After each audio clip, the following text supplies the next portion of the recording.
So I'd like to introduce myself. My name is Julia Pernicone. By day, I am the director of copyright here at Songtrust. And so I oversee our team that sends out song registrations to our global pay sources and ensures that all of your songs are collecting all the royalties that they're generating. And so we'll go ahead and introduce our guests. Let's start with Andrea Stolpe. Please go ahead and introduce yourself. Hi. Oh gosh, introduce myself. Well, let's see. The real quick version. I went to Berklee College of Music, and after there, I moved to Nashville. So I spent a little over a decade there in Nashville, collaborating, writing songs for the market there, which is heavily on country and then pop crossover. I was making trips out to LA and doing that whole thing. So that's why I found this conversation particularly interesting, because I was someone who came from being a very solo writer, not really comfortable at all with collaborating, and yet I had to do it. So that was real interesting. I live in LA now. I run a small production company and do workshops around the country with songwriters and artists, and really enjoying that. Awesome. Thanks so much. And Ikes, please go ahead and introduce yourself. Hey, so hi guys. My name is Ikes. I'm based in London, UK. I'm an independent rap artist and songwriter with Songtrust. Been creating music for over 10 years. Songwriting probably, the best part of, 2 decades now. And so it's been an incredible journey that's just beginning, actually. So with all of my experience and knowledge, I still feel like this journey is just beginning. And this conversation struck me because as an artist, I don't do that much collaborating, but as a writer, I do a whole lot of collaborating, and this, having the outlook from both angles has been really valuable. And yeah, would love to share some of these moments with you. So thank you and welcome. Amazing. Thank you both for being here. Also, I forgot my by night. By day, I work at Songtrust. By night, I'm a songwriter as well. And I've worked with, independent and major label artists, and I have my own artist project. I'm a Songtrust client as well. So no stranger to collaboration. And that's, why I can take part in this conversation.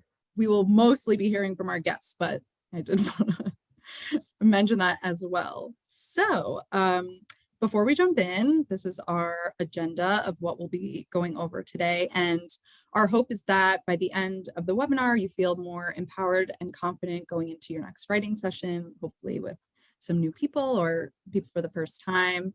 And if you have any questions, just a reminder to use the chat box, and we'll do our best to get to as many as we can if we have time. So to talk about just what is a co-writer, it's any person that contributes to the composition you're working on. It could be someone you're working with in the room. It could be a producer who contributes to the work down the line. It could be the artist of the work. Sometimes you'll start a song with a group of people, finish it with another group of people, and we can talk about that later. But basically, any person that you contribute to a composition with. And the main difference between writing on your own and writing with other people is that the ownership gets split up between all of the different contributors. This is just an example of what that could look like, but splits can depend on the number of people and what you've agreed upon. There's no set way to split ownership amongst co-writers. So, excuse me, little bug flying around. A question for our guests. Why or why not, but probably why, do you think that collaboration is an important part of a songwriter or a producer's career? Anyone feel free to jump in. Wow. One of the main reasons to collaborate is creative and the other is practical. The first creative reason would be that we all have blind spots, and it's a lot of pressure to be the sole creator and sole sort of observer of what have I made and what is the value in what I've made, I find it really too big of an ask to be able to assess your own work as well as create your own work. And so if the motivation for creation also is to be accessible within a commercial market or to sell what you've made, a collaborator is another person who can bring a perspective to what you're making, so that it's all not just resting on your own shoulders.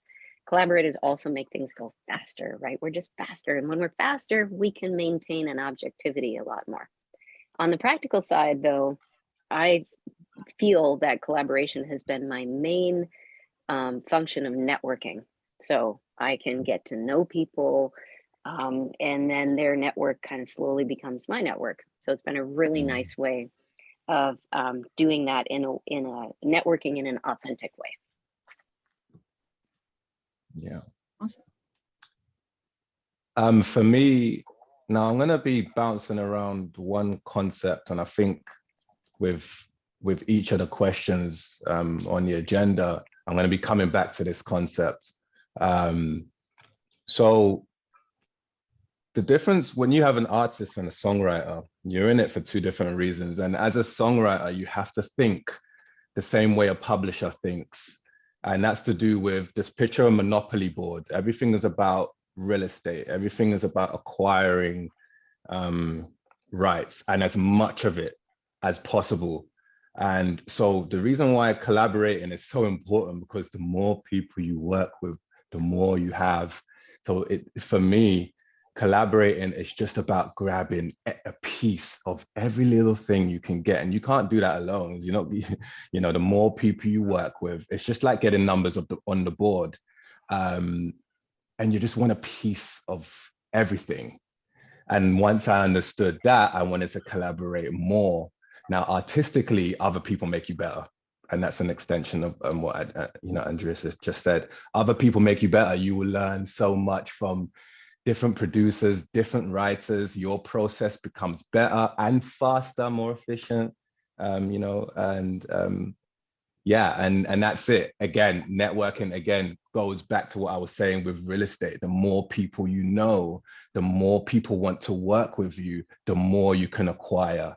And it becomes an accumulation game. And for a writer, it's definitely an accumulation game. So yeah. Yeah, I think that's super interesting. What you mentioned about being an artist versus a songwriter and how collaboration can look differently. I definitely relate to that. And I've spoken to a lot of people who've said, if you want to be an artist, you should start by being a songwriter, meet a ton of people, collaborate with different people, find out who works really well with you and, what will give you your best product. And the same goes for the opposite. So if you want to be a writer, start by being an artist, show people what you can do, show them what your style is like, and people will start coming to you. And I also wanted to ask Ikes, what advice or, what's your experience in the difference between writing as an artist and then writing as a songwriter for other artists? So the difference is all in the experience. Now, when you're writing for yourself, that's a really selfish thing you're doing. This is a moment for you to express, what's going on inside of you. You're just trying to radiate that energy out. Now, as a writer, it's all about providing an experience. And when I say an experience, better experiences garner better products. If someone feels good, you're gonna get a better performance. So if you're in with the artist, because these two experiences are different, being in with another writer in the absence of an artist, and being in with the artist, they're both about providing an experience, which sometimes is at the forefront of the creation. Because going back to what I said, it's about accumulation. So it's about, do I want to work with this writer again? Do I want to call this person back? And that becomes more important than anything, because the more you're called back, the more you can acquire, the more you can accumulate. So I learned very quickly that writing with artists and other co-writers, it's about the vibe. It's about getting along with people. It's about networking and doing things after the session with them, and getting people to like you and liking people and helping and seeing where you can be of value. And so that is the main difference for me.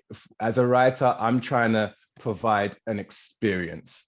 If I'm with an artist, yes, I've come there to write the song, but that artist needs to feel like they've contributed something value, of something of value. And that's, if an artist goes back and they champion this song because they feel like they've been involved, you've got more chance of that song making it as a single. You've got more chance of it being placed. You have more chance to accumulate. So yeah, that's it. Totally. And you mentioned networking, which Andrea, you mentioned as well.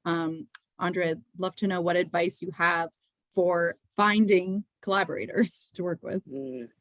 Yeah, I think this is the key, right? The things that we're thinking that we don't want to say out loud, I think, is I would totally collaborate, but the people I have available to me aren't very good. Okay, like they don't have the skills to really make what I'm bringing better than what it would be if I made it on my own. So why should I even do this? And I get that. I totally get that.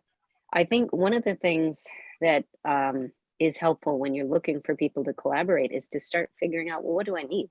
What would make my songs stronger?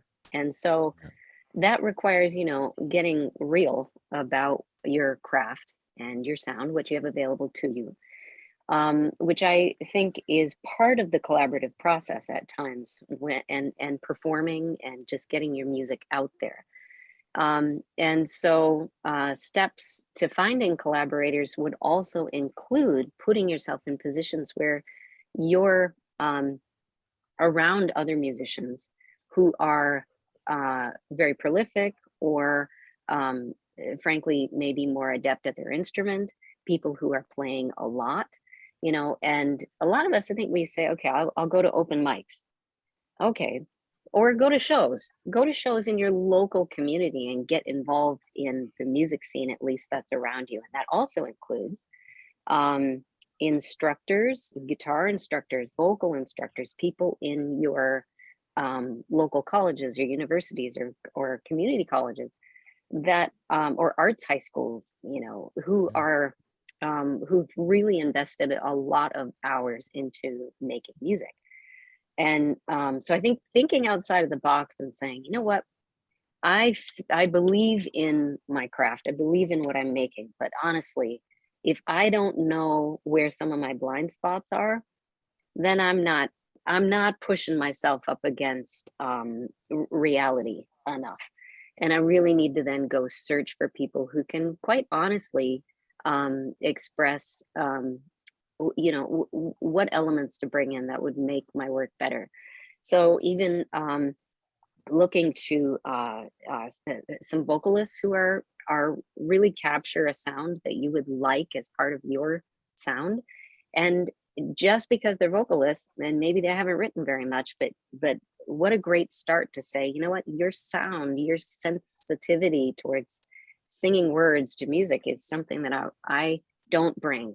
And I want to see what it would be like for us. Writing with producers is a great thing too. But again, I think, we can go to places like Sound Better. I mean, here in this collective community here would be a wonderful place to get to know people's music. But I think where a lot of us fall back on just writing with the people who are available or convenient is we don't know the legwork. And I think this is like the music industry is no different than any other industry. If you want to find out something, you do the legwork, right? So figure out who's in your local community and then move to online sources like Sound Better. If you enroll in a class, any kind of a music class, I mean, you're going to find people who, some of them have very rich musical backgrounds, and it might not be a good choice for you as a poet to seek out another poet to write with, so you bring in other people. And another thing that I found really works is If you're finding that there's someone you want to work with and they might be a little inaccessible to you, there's no harm in saying, okay, what connection can I make to make, like Ike's was saying, to bring more value into the situation? And maybe it is, I'm going to write a couple of times with this demo singer, this vocalist, this artist who's really great. And then that will be enough to get me in the room with this person and then this other person that I really want to write with. So I can use our time wisely and we can create something that's really better than I might have created on my own. There is a question in the chat about the blind spots and how can someone identify what their own blind spots are? Sometimes we think too deep and too complicated. It can be as simple as just having a cynical friend. Everyone has one cynical friend that loves you enough to be honest with you and tell you when something's not good. Everyone has that one person. The problem with people is that we tend to shy away from those people because we don't want that honest truth. But those people as a creator become the most valuable people, the know people, the people that will tell you this doesn't work, because we are all lovers of music at the end of the day. And everywhere you look, you're on the if you're in transit, you're going somewhere, everyone is listening to something, you know? So you can just start with your community, your surroundings, your friends, your family, someone that can tell you. Just for an example, I'm a rap artist. You don't really get rap artists that are songwriters. You get singers that are songwriters, but my thing is words. So my weak spot was that I was good with melody, but I'm good with words, but only when I'm rapping. Now, how do I make these two communicate? How do I merge? How do I marry them? And it took me years to get there. But to understand that was missing, and someone told me it was missing. And then when I was listening to it, I was like, okay, why am I getting, I'm so, because here I'm comfortable. This is it's my comfort zone, and this is not. So I feel like working on those weak spots, those were real people that gave me that feedback. And over the years, I was just, and it's a tool that I'm always sharpening. I'm never going to be, you're never going to be, you're only as good as how much you practice something, right? And so I'm always sharpening that tool. There's always another level to get to. But the first step is just to play your music to people that will be honest with you. That's it. I would recommend that for sure.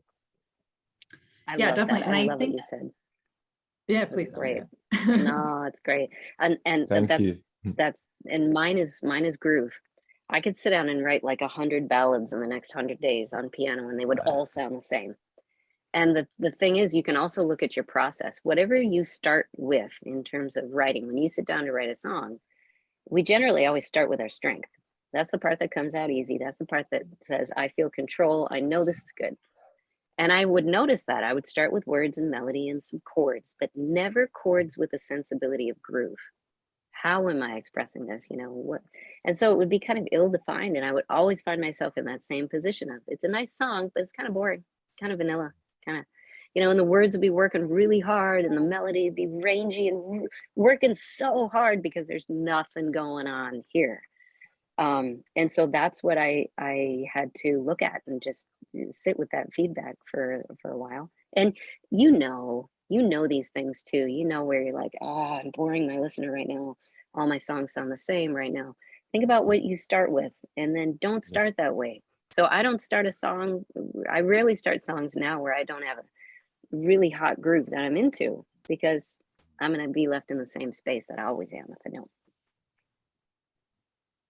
Yeah, definitely. And I think when you're working with other people, the people you are going to naturally work the best with are the people that fill those holes. And you'll kind of see that as you start to work with different groups of people. And, maybe you fall into like, yeah, I'm always contributing to the lyrics, and like, that's your strength. Or, I really like love working on tracks and like coming up with chord progressions, but I can never really get a great melody. Like, and then you have someone who comes in with a great melody, and that's where the perfect marriage and the collaboration comes from. And you can build up other people's strengths and fill in your weak spots. So while we're talking about tips to write better, let's talk about some lyric and melody specifically writing tricks. So Andrea, if you want to take it away, but what are some tools that there are to help people improve their lyric writing? Yeah, I mean, that's a huge question, right? But I just threw up some points here that I thought helped me in terms of collaborating in the room, and making sure that I write something that is worth the time that we're putting into it and the effort. So the first thing that came to me was identify and agree on some guide songs that reflect the same spirit of the song that I think we're writing. It's amazing how different our perspectives can be when we're working on something. And I'm thinking, oh, you get it. You get what I'm trying to do with this song. And then they'll suggest like a lyric or a direction for the melody. And I'm like, oh, I don't like that at all. That is not consistent with what's going on in my head. Come to find out that we weren't experiencing the song in the same way at all. The second thing was putting emphasis on the first two lines of lyric and melody because they establish the melodic theme and the amount of lyric and the pacing and all of that. So yeah, Ike's like, yeah. To me, that means if I'm not sure what the melody is, if I'm not sure what I'm meaning by the first couple of lines of lyric, it gets harder and harder to say, this is what this song sounds like. This is the space that it's filling. And it becomes a little generic. It's just vanilla pudding.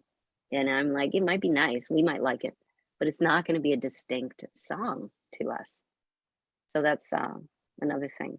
In the collaborative room, trying techniques like destination writing, object writing. If you've ever read Writing Better Lyrics by Pat Pattison or been exposed to sensory writing in creative writing pursuits, using taste, touch, sight, sound, smell, movement, rappers do this in the most amazing way. Specific imagery in your songs that shows us who your character is, who you are. And that's amazing. And I know in sync, they're like, get universal.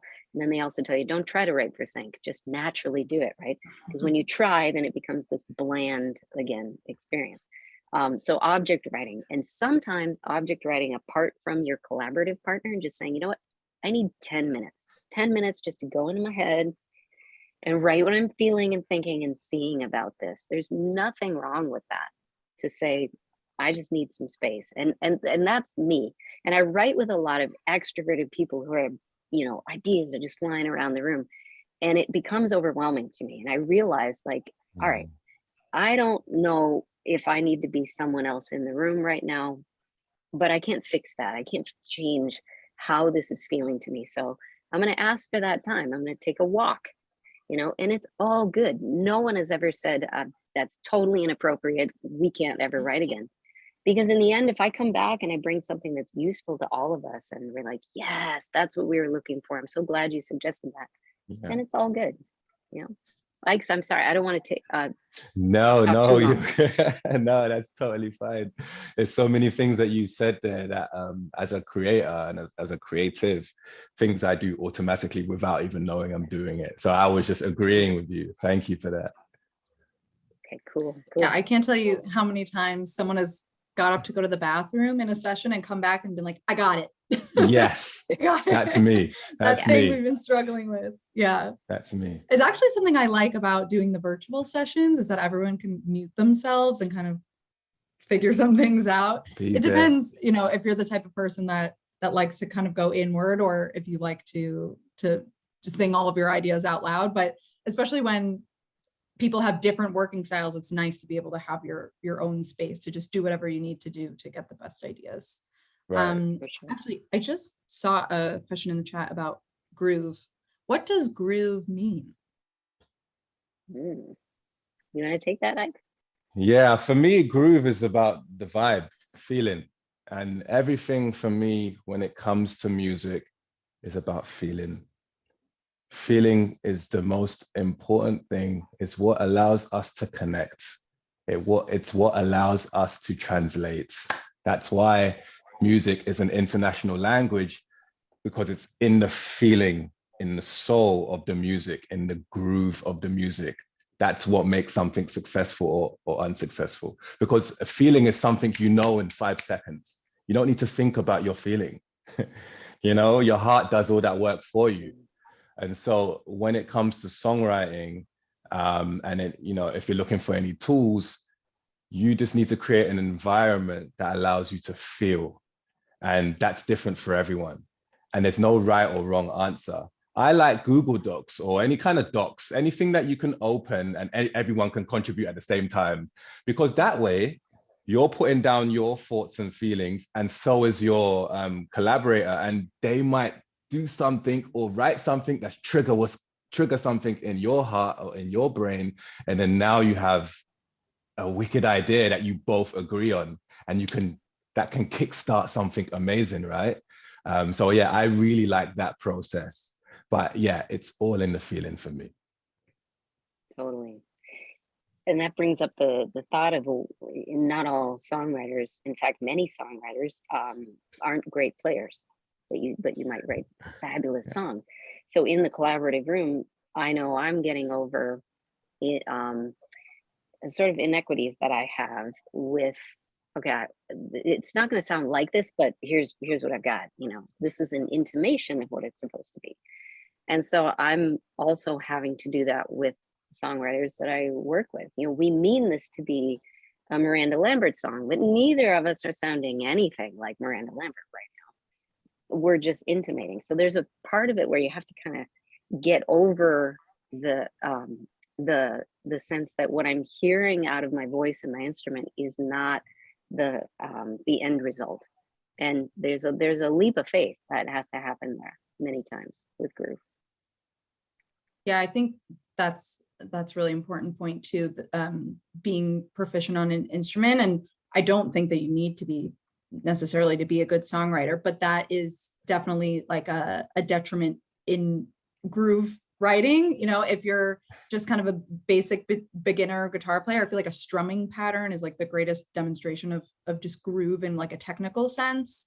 And if you're kind of just starting out on the guitar, you may find that you write the same strumming pattern to every song, but that's a perfect way to get started. Yeah, and have the someone technical definition would be like a consistent you know, rhythm or consistent kind of something that carries the song. Yeah, that's if we're getting technical. I was just literally talking about more of in a holistic way, but yeah, if we're getting technical, for sure.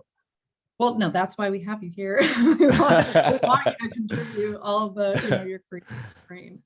And Ike, you talked earlier about, you know, getting your lyric writing and your melody writing to talk to each other. Yeah. So what are some of the ways that you were able to kind of figure that out? There are no shortcuts. There are just no shortcuts. You just have to keep trying. You have to keep writing. You have to keep practicing. You have to study the people who are really good at it. People are great at it. People who have been around for decades and has won every Grammy, every Ivor Novello, every award under the sun. You know, I studied like the underdogs. I studied, you know, Steve Mack, Harvey Mason, you know, everyone that was just great consistently over time, that was always in the charts. I wanted to know how they were doing it and what that formula was, you know, because there is a formula to this thing. And so, yeah, you just have to keep trying. Honestly, there isn't any shortcuts to being good at anything. And every time you think you're there, simplify it. That's something I got from Steve Mack. If you don't know who Steve Mack is, please pop his name into Google. We're talking everyone from, you know, Ed Sheeran to everyone, every pop artist that exists. This man has written for them. But anyway, something that I got from him is that when you think you found a good idea, when you think you found, you know what, that eureka moment when the endorphins that, you know, comes out of you when you think you found this kick-ass idea for a song, simplify it. And it's one of the most valuable pieces of advice I think I've ever got from a songwriter. You know, simplify it. Have you ever heard a song that's so simple, you're thinking, I could have thought of that, but you didn't. but you didn't think of it, did you? But you didn't, because there's a skill to thinking of profound things that are really simple. There's so much beauty in simplicity when it comes to songwriting. So I would practice that when it comes to lyrics, songwriting, simplicity. And when I say simplicity, it's not just about the weight of the word. It's about how does the word fit into the feeling of the song. There I am, back to feeling, right?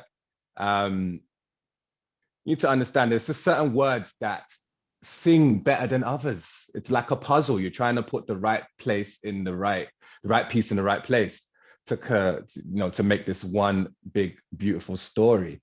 And certain words just sing better than others, but it's practice. Again, every time you create, you're an inventor. You're an inventor. Before the telephone, there were probably about 1 million terrible ideas, and everything that flows from you is an invention, so you just have to keep inventing and you'll just become better at it. That's honestly, there isn't any shortcuts. That's me.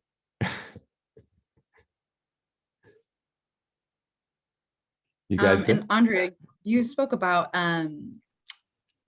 writing specifically for sync and whether, how to kind of tailor your writing or not tailor your writing to that. What does it mean? Just explain to our viewers here. What does it mean to write for sync? And then, what tips do you have for that? Well, okay. So I've had sync cuts, but not ones that I have pursued. They're ones that my publisher got placed, right? Meaning there's, take what I'm going to say by a grain of salt, because this would be, I do have in my network certainly people who are pursuing sync, and they've definitely made the relationships there happen, and then through that done a whole lot of pitching and a whole lot of legwork and research into what would be a good pitch for this particular opportunity. So I know there's a lot of that, but very few of them are specifically writing for sync in the sense of, okay, sort of like a checklist. Like, I know I can't get too specific because the imagery that I'm writing is not going to match the scene that it's being synced to. And so, however, I know that there are writers who find that they're just sort of in the groove of what's needed. Either they're on the pulse of a particular show, or a particular licensor just likes what they create, and 3 or 4 years later circles back and says, "Hey, don't you still have stuff? And I love your sound, and I want to be able to use it." So I'm not a huge fan of saying, let's sit down and write something that's universal enough that it could go for this project, but yet has a distinct fingerprint. Because for me, it's kind of a recipe for disaster. I lose myself. I don't know what I'm trying to do, like what part of my artistry is coming out here. But I do know, as far as lyrically, it's a difficult situation, but I would say that it comes down more to writing in a metaphorical, abstract manner, definitely carrying a consistent spirit of emotion, though. I think that's the thing I would focus on for sync more, is a sense of what is this constellation of groove, chords, words, melody, vocal tone, creating in terms of its emotion. And always, in every song I'm writing, whether it seems syncable or not, the ones with the most pungent, concentrated emotional statement I like the most, and they do the best with people. Not staying safe and saying something with my music has become more of a focal point. And and that's going to alienate some people, and awesome, because I'd rather be loved by a few than apathetic from many. So I think that's something that's misunderstood as far as pitching for sync, is suddenly you need to water down. But I think it's quite the opposite, is leaning into what you do that makes you unique and special, and then choosing those opportunities carefully. So again, doing the legwork. Don't just throw out 80 emails to, 80 different sync folks and expect that they're going to sift through all your materials, find what they need. So I think a lot of it is just approaching opportunities in sync with an awareness about what you create, and an awareness of how valuable, a belief in yourself of how valuable you could be to a few specific people, and then just leaning in like there's no tomorrow to those opportunities.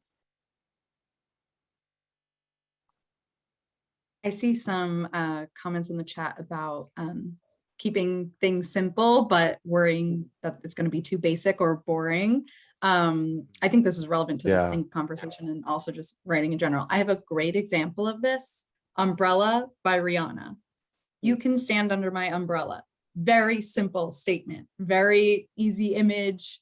Anybody can grasp it. But what it means is like, I'll be there for you. I got you. It's like so much more complex than just what the statement is itself. I think that's the real difference between being simple and being boring. But yeah, any advice or examples of that you guys have? Ooh. Yeah, so there's a difference between being simple and sounding simple. I think, it's hard to kind of distinguish between the two. But I tell you one, it was a One Direction song, and there's only one verse, and it's so simple, but the verse happens twice. It's the same verse. And if you miss it, you don't even notice that it happens. I think it's the song, is it Hold Me Down? Yeah, and it goes twice. And there isn't anything that, it couldn't get simpler. It couldn't get simpler than this.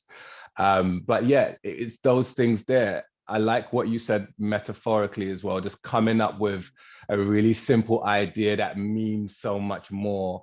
Look, we need to understand that the internet is millions of people that come online every day, and most people are looking for other people to relate to agree with them. So it's just something to relate to. So you just have to create something that's relatable in the easiest way. Yeah, simple but profound. There's always so much profound in the simple when it comes to songwriting for me. But some of the tips would be just to take something that means something to you, or and write a story, or just be true to yourself. I know that's something that everyone always says, oh, be true to yourself. But in the honesty, you will find the simplicity, because our lives, as complicated as we think they are, there are millions of people going through the same stuff, right? And if you had to tell someone what you're going through, there is an easy way to do that. There is. So just try let that shine through. That would be my advice. I think one of the things that, because I work with so many songwriters, we look more specifically at a song like Umbrella, or I'm a huge fan of Bill Withers. How do you write Lovely Day? I mean, it's like, that's another example to me of, it's so simple, but it's so incredible. It's everything. It's every song into one for me. And so that, how do you do that? Well, even Umbrella, for that moment in that song, the lyric carries the tune. For me, that song is not about the lyric, though. And I think, as evidenced by the rest of the lyric, which there's a lot of bland lyric in that song, and I still love the song. I think as a writer, I work so hard to make everything awesome all the time. And that goes back to like what Ike was talking about, is sometimes the result is nothing is accessible, and nothing is able to be sort of like the red splotch in the middle of the painting, right? And that's what a song, you're creating a moment, and then you're letting the listener walk with you, and then you create a moment. It's not like, imagine having a friend who's super intense all the time. I think that's how sometimes I approach songwriting, is I've got such a tight hold on it that I'm killing it. And so stepping back and saying, all right, Rihanna's got this incredible voice. the groove of that song, I would listen to the song anyway, because it's just satisfying. And the start of the chorus starts on the 4 chords, this big chord, and then it goes to the 1, and I'm like, it's such a release and so wonderful. But it's simple. It's like a 4 major chord, 1 major chord, 5 major chords, 6 minor. It's like all the typical chords. There's nothing going on there that's rocket science. And yet it's a very rhythmic melody throughout, and it just feels good, so I think that's the thing that I would say. And they also take that metaphor of the umbrella and the weather. Sometimes we can overdo the metaphor to now the song it's a weather song, and everything is cute and clouds and rain and blah blah blah, but it's not about that, right? It's the weather is just a vehicle. It's a lens through which you're talking about hard stuff in relationships and in life. And I think we all can do this. We all can make this. It's when music becomes something that's like, oh, I don't want to touch it because I'll break it. That's when I walk away. I'm like, what if this weren't so hard? What if I did what Ike says and I just said it like I say it? How would I say it? Because a lot of times that's, and you're going to get stuff wrong. You're going to write mediocre songs. And the trick is to write 9 mediocre ones so that good one falls out.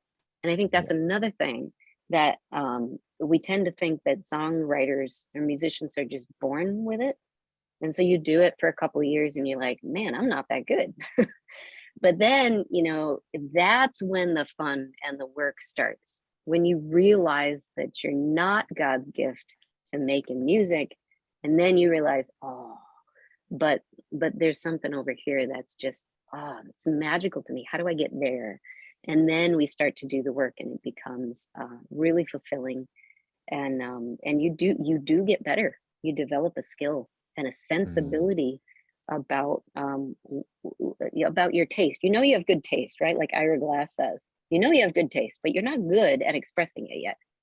And eventually you have moments where you've expressed it enough that people said, wow, I love your vocal on that song. Or they start to not comment on your vocal anymore, but they say, I love that song of yours. Then you're like, yes, I wrote something that, it's got the pieces. Then you just recreate that over and over again until it gets better and better.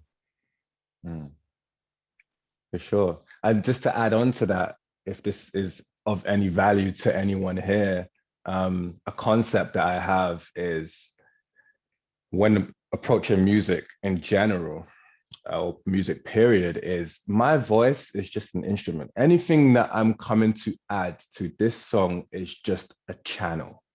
So if you're thinking about open up a Logic project, you've just got channels and everything plays a part.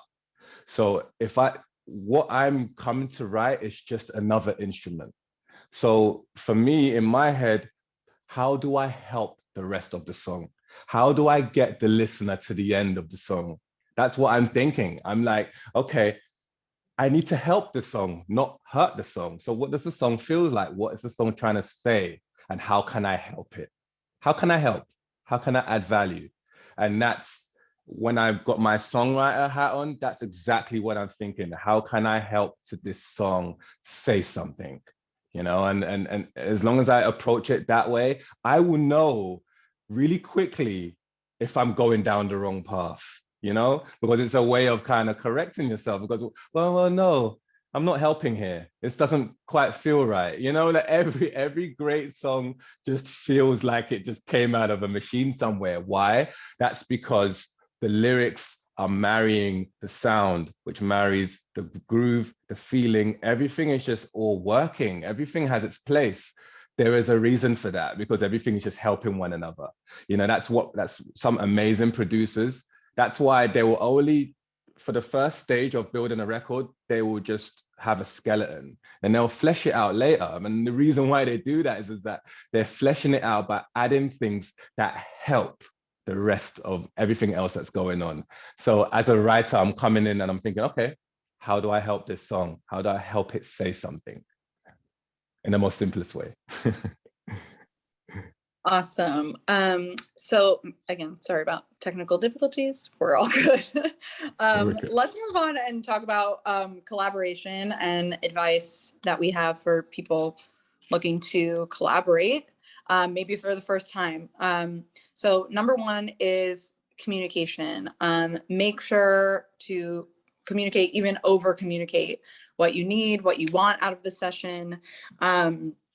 While you're working, like Andrea said, if you need that break, if you said, you know, I need a couple minutes to just be in my own head, I need to go for a walk, you know, communicate that with your co-writers. There's got to be a level of trust there, and you're all trying to make the best product you can. So, you know, speak up about what it is that you need and you want. And that also includes setting expectations. So one of those expectations could be time. You know, when is this session? How long are we planning to go? What are we writing today? Who are we writing it for? You know, if there's an artist in the room, is there something they're looking for specifically that you want to work on? If, you know, you're writing with a specific person to pitch to in mind, you know, going that direction, and also what everyone's roles in the room are going to be. So do you have a producer there and a writer and an artist, and, you know, that's how you're going to work? Or, you know, is someone going to mainly focus on, you know, instrumentation, and another person is going to focus on lyrics? You know, get all of that kind of sorted out. And also check in with your co-writers. Do we need a coffee break? Do we like the direction we're going? You know, is this what you meant when you know, pitched that idea at the beginning of the session? Are we, is how this is shaping up to be, is it what you imagined? Check it and make sure you're all on the same page, that when everybody leaves, you've had a good experience. Like Ike said, everybody should leave with a great experience and feeling really proud of what you've done. And always, as Songtrust, we have to tell you, get your splits in writing. A lot of times that's actually part of setting expectations. In, you know, almost all of my experiences co-writing, we've always kind of just agreed off the bat, this is going to be an equal split with whoever's in the room. And that's, yeah, a song can't be what it is without all of the people that are there. And maybe, you know, someone contributes one idea, but maybe that one idea set the direction for the entire song. And so, you know, no one's contribution is going to be more important than another. And there are times where the splits are going to be different. You know, maybe, like we were talking about earlier, maybe you write a song, you know, you and another person, and then bring in a producer later on. And so maybe their contribution is a little bit different, and you agree to kind of separate the ownership differently that way. Or maybe you've started a song with one group of people and finish it with another. And in that case, of course, you want to communicate that, ask permission before you take anyone's ideas and bring it to someone else. But in that case, splits might be different. And actually, on this topic, Ike and Andrea, what is your experience with you know, working out splits with collaborators, and your advice, of course? Mine has always been equal splits. And it doesn't matter if I've worked real hard on the idea before I brought it in. Maybe it's something I was working on my own, and I'm stuck with it, and I feel like, you know what, I'm just going to bring this into a collab. And it doesn't matter if we just sat there and it's their title or their ideas. It's just, I'm so accustomed to being open to whatever's going to happen in the room. So sometimes I can pinpoint how much I've contributed. Other times I feel like, man, I've been sitting here trying to be productive, but I'm thinking about lunch, and I really can't contribute anything today. I don't know what it is, you know, and that happens to all of us. And who's to say that that's not a role in and of itself, you know, just being in the room and allowing things to happen. Yeah, for me, it's pretty much been an equal thing. Whoever's in the room is added as an equal collaborator. I do think there are some instances, and this can happen, where a song just comes out of you, the entire song, the whole thing, or more or less the whole thing. Doesn't happen every day, but on those rare occasions, then it just obviously wouldn't be right for you know, for us to do it equally because I've written it.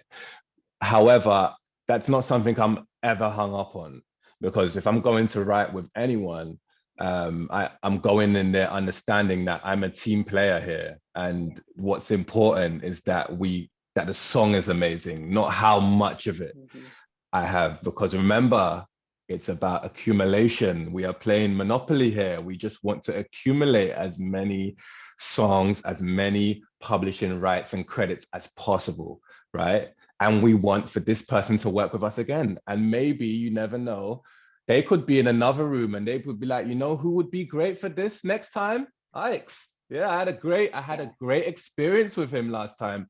And now you're in a room with XYZ that you never knew from anywhere. And so, you know, I just wouldn't be hung up on who's taken what split. I just wouldn't. That's not important, honestly. The importance is this song good? Can this song stand up? Does it have a chance of being placed? Can we knock this out of the park? Yeah, so that would be my advice. I think it goes the other way too. If you're working on something and you get the feeling like, oh, this isn't really my thing. Yeah. And you're having a good time with your collaborator, it's exactly like you said, you'd be a team player. And I would put in a reasonable amount of time and effort in finishing it to the best of my ability to understand where my co-writer's coming from, that they think it has potential. And I could be wrong. I could so be wrong and not see the vision of it too. So to me, it's about really maintaining that relationship. And like you said, just being a team player. Yeah. Communication is super important. I did something with a writer like years ago, and it was, you know, some ideas for Rihanna, and we did it. We did a few ideas for her. They got sent off. Nothing happened. You never hear anything when it comes to the top end artists anyway, until they cut and they're ready to place, right? But one of the writers, her management reached out to me recently, and they want to go a different direction with the song, with the idea, which actually it isn't even a fully fleshed out song yet. But he was really polite in communicating and saying, look, we'd like to do this. We're probably going to go in with another writer or so on, you know, so forth. But we'll keep you posted with it. And that was great, you know, to be kept in the picture after so long, because her management understood that I was a part of the original idea. Do you know what I mean? No one wants to hear a song that they've worked on with a completely different idea on it years down the line. You know, no one, you know, that's not very nice. So yeah, communication is super important. And just be present. I think I saw someone in the room say, just show up and be on time, man. You know, first impressions last forever in this world. People are always going to remember you for how they met you, and you never get to change that, you know, and that goes a long way. So yeah, just turn up and be positive and be professional. Totally. And that being said, when you go into a collaborative setting, check your ego at the door? And when you're working with people, you may reach a disagreement. How do you handle that? Well, I have a notoriously huge ego.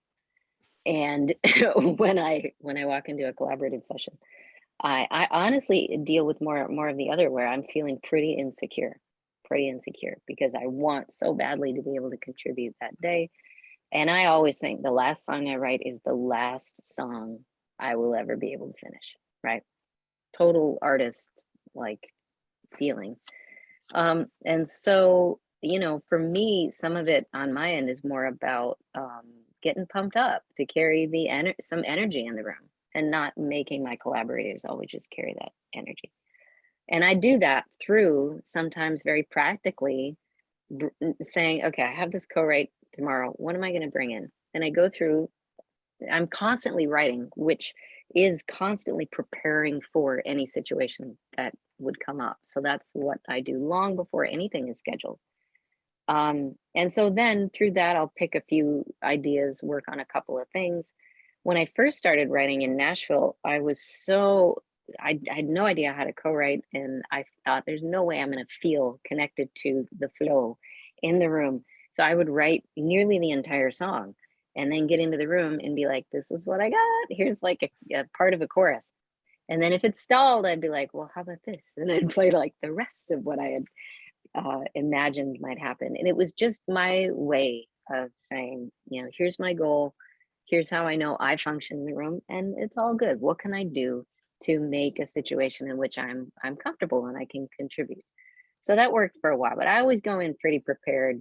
And sometimes then we don't use any of those ideas, and that's fine. And maybe that is the check in the ego that you know, it's now a relationship. And so part of my job as a collaborator is to listen and really take in where they're at, what they want to write, because sometimes they've come in with like, ah, this happened to me today and I'm feeling this, and I really just feel like I want to write, you know, write something with this feeling, or I can't get my head around anything else.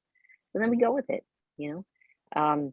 And I think I'm much more productive when I change my view from it's about me to what can I do for this person to help them release something that I feel is valuable to them. So that has Right. nothing to do with me, and that makes it much a more creative Right. space, I think, for both of us. Right. Yeah, just Yeah. to follow, to add on to that, as a writer, you're a service provider. And I think understanding that you're a service provider is going to be, you know, the best bit of advice I could give anyone. Because if you understand what the objective is, that will help you check your ego quickly. Remember, I'm a rap artist. I've got bigger ego than I think I'm the best. I'm going in there, you know, like think about it. And I give you, so how did I get here? Listen, I've not always been this mature. So for everyone that's watching, I have learned some valuable lessons. So I'm in the middle of LA, and I have this session with Oak. Oak is Grammy Award winning, platinum, done Chris Brown, done Demi Lovato, everyone. He's part of a duo called Pop and Oak. You just go and, you know. So we go down to his studio and we've got this artist who's just won X Factor. And I've got the head of A&R, Sony, in the room. So we're building this song. And, you know, she's coming up with some ideas. And there was a few times I've shut some of these, yes, Oakfelder, there he is. I've shut some of these ideas down in a way that wasn't very, that didn't come across very nice, right? Or to add on to that, there was a few things that I said, some ideas that I brought up or sang, and then she sang them also. And then I communicated that it was my idea in a really immature way. And so there's a friend in the room. See, remember, this is about having cynical friends. There's a friend in the room who's also a writer. Her name's Camille Purcell. And she takes me outside. And look, she's got way more experience than I have, right? And she just says to me, everything you're doing is amazing, but it's not about you. It's about what we're doing for the artist. It's about them calling you back for another session. This is the lesson that I was learned. It's all about them wanting to work with you again. So provide an experience that makes them want to call you back. That's it. And from there, I knew exactly what I did wrong. I knew exactly what I had to do, and it changed my life, honestly. So now when I approach a session, I'm trying to involve the artist. I'm trying to involve other people and make other people feel comfortable. So I don't want to, because I know how I can be. I think I'm the best. I'm going in, all my ideas are amazing. I'm a creator. Everything I do is amazing, right? But then no one wants to work with someone that thinks they're amazing all the time. Nobody. And so, yeah, you just need to go into the session as if you're a service provider. I'm here to provide you a service and make you feel amazing and help you get your feelings out and say whatever you want to say to the world. I'm here to help you get there. Totally. Yeah, that's amazing advice. So I want to be cautious of everybody's time. We're wrapping up here. Let's do some final advice and let us know what you have going on, what we should look out for. Let's start with you, Andrea. Yeah, for sure. Well, I want to let folks know about the songwriting retreats that we have coming up. Since COVID, we had moved some things online, and now we're back to doing physical retreats, and it's an amazing experience. So if anybody here is interested in connecting to a community that stays connected for months and years to come after these retreats, and wants the experience of 5 days in a beautiful setting, yeah, I love that I get to do this. It's a fantasy, really. Going to upstate New York, we've got a couple in Nashville, and we've got one in the fall here too in Yosemite, and we hang out for a week and we write and we learn tools of the craft and we jam and we just connect, and it's really a fantastic experience. So I would encourage anybody who's interested in having that to check us out. It's if you go to andreastolpe.com, you will get plenty of information on that. Amazing, amazing. And Ikes, please let us know what you're up to. Andrea, that sounds amazing, by the way. That just sounds right? like a dream. It really does. Me, I have some exciting news next week. Friday, the 24th of June, I have a single release. It's called Saving. And I'm really excited about it. It's been a really long journey for me to find myself. And I think every artist's journey is different, and every artist's process is different. And my process, you know, they say it takes decades or a whole decade to be an overnight success, right?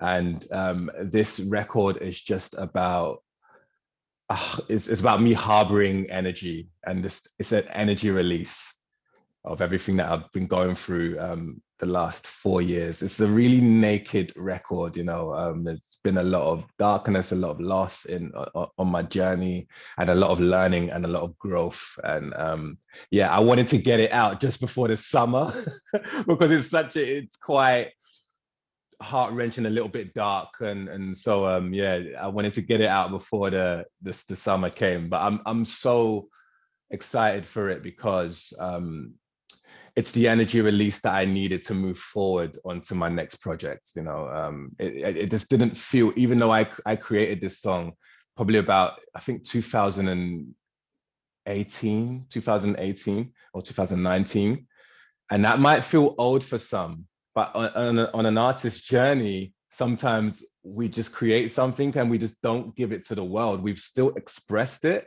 but we can never really set ourselves free until we give it to the world. So I'm really excited to do that next week. So yeah, hope you guys pre-save now and add it to your libraries. And yeah, just hope you enjoy it when it drops. A sad bop for the summer. We love it. Yeah. In the evening sometime. Yeah. Thank you so much, Ikes and Andrea. Thank you for joining us. And thank you to everyone here watching. And don't forget to follow us on all the social platforms at Songtrust. Subscribe to our newsletter and feel free to reach out if there are any questions. And we will see you next time.